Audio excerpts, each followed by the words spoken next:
cominciato a dare ordini in piazza San Marco senza neanche sapere se avevo il titolo per darli. Ho evacuato, mi ricordo che ho preso una signora giapponese che pensava di attraversare la piazza, l'acqua stava crescendo, lei non sapeva che in piazza c'è un po' di abbassamento, e per cui ho detto questa si mette a nuotare. L'ho ripresa, avevo per la schiena. Quella notte stiamo stati a guardare le impalcature del lavoro che stiamo facendo in procuratie.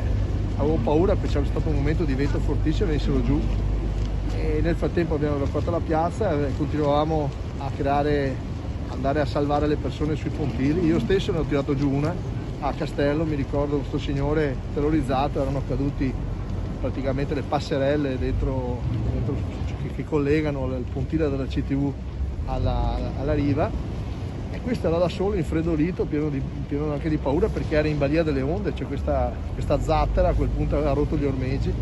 L'abbiamo fatto saltare in barca, la mia barca è stato dentro, e poi l'abbiamo riportato insomma su una riva al sicuro. Momenti di grande fratellanza reciproca, insomma. Mi ricordo la signora a Castello, l'avevamo trovata attaccata su una ringhiera di un portone, si era chiusa fuori, e allora con la polizia locale era vestita molto molto leggera, non faceva un freddo, allora il capo della nostra polizia locale gli ha dato la sua giacca e abbiamo chiamato i pompieri che sono arrivati quasi subito, insomma, i vigili del fuoco.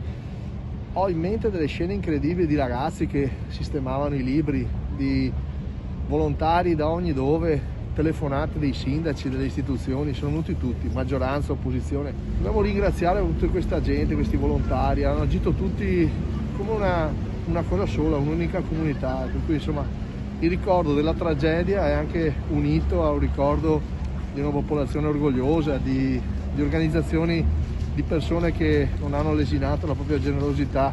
È stato un grande esempio di resistenza, di resilienza, come si direbbe, se poi le parole piacciono o meno, ma sicuramente un grande esempio di una comunità che non vuole mollare. È stata una comunità prima locale, regionale e anche nazionale che si è mossa.